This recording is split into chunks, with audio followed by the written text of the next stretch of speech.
बिंदी जोहल का असली नाम भूपिंदर सिंह जोहल था। जन्म 1971 में भारत के पंजाब में। 4 साल की उम्र में परिवार कनाडा से वैंकूवर शिफ्ट हो गया।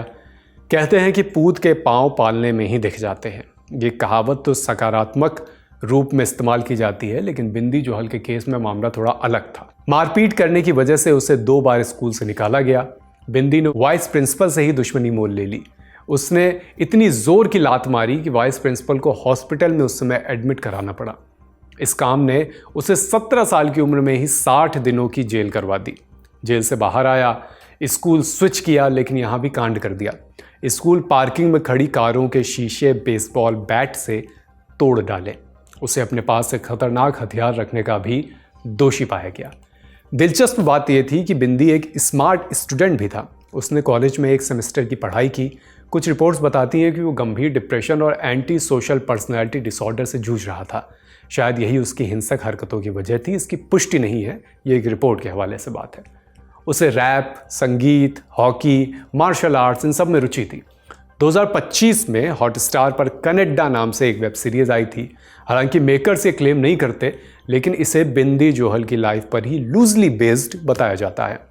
सीरीज के मेन कैरेक्टर को स्ट्रीट परफॉर्मर और रैपर दिखाया गया है। इस पोर्ट्रेल से आप समझ सकते हैं कि रैप के प्रति बिंदी का कितना गहरा लगाव रहा होगा। खैर, बिंदी एक ऐसे समय में बड़ा हुआ जब कनाडा में दक्षिण एशियाई लोगों के प्रति नस्लवाद बढ़ रहा था। लिहाजा इन लोगों ने स्ट्रीट गैंग बना लिए थे और धीरे धीरे ये गैंग खतरनाक होते गए। हर तरह के गैर कानूनी धंधे ये लोग करने लगे। ऐसा ही एक गैंग था लॉस डियाब्लोस, अंग्रेजी में कहें द डेविल्स। पंजाबियों के प्रभाव के चलते बाद में इसका नाम पंजाबी माफिया कर दिया गया। इसी गैंग से बिंदी की शुरुआत हुई। हाई स्कूल के दिनों में उसकी दोस्ती फैजल डीन नाम के शख्स से हुई। वो पंजाबी माफिया का मेंबर था। ये गैंग ड्रग तस्करी समेत तमाम दूसरे गैर कानूनी कामों में शामिल थे।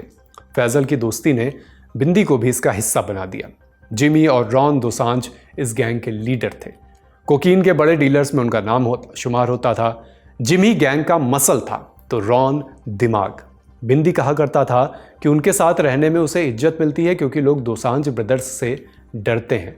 चूंकि वो तेज लड़का था, लिहाजा जल्दी ही काम सीख गया। दोसांझ ब्रदर्स से कोकीन बेचनी शुरू कर दी। धीरे धीरे गैंग में रुतबा बढ़ा। बिंदी एनफोर्सर यानी बाहुबली के तौर पर काम करने लगा।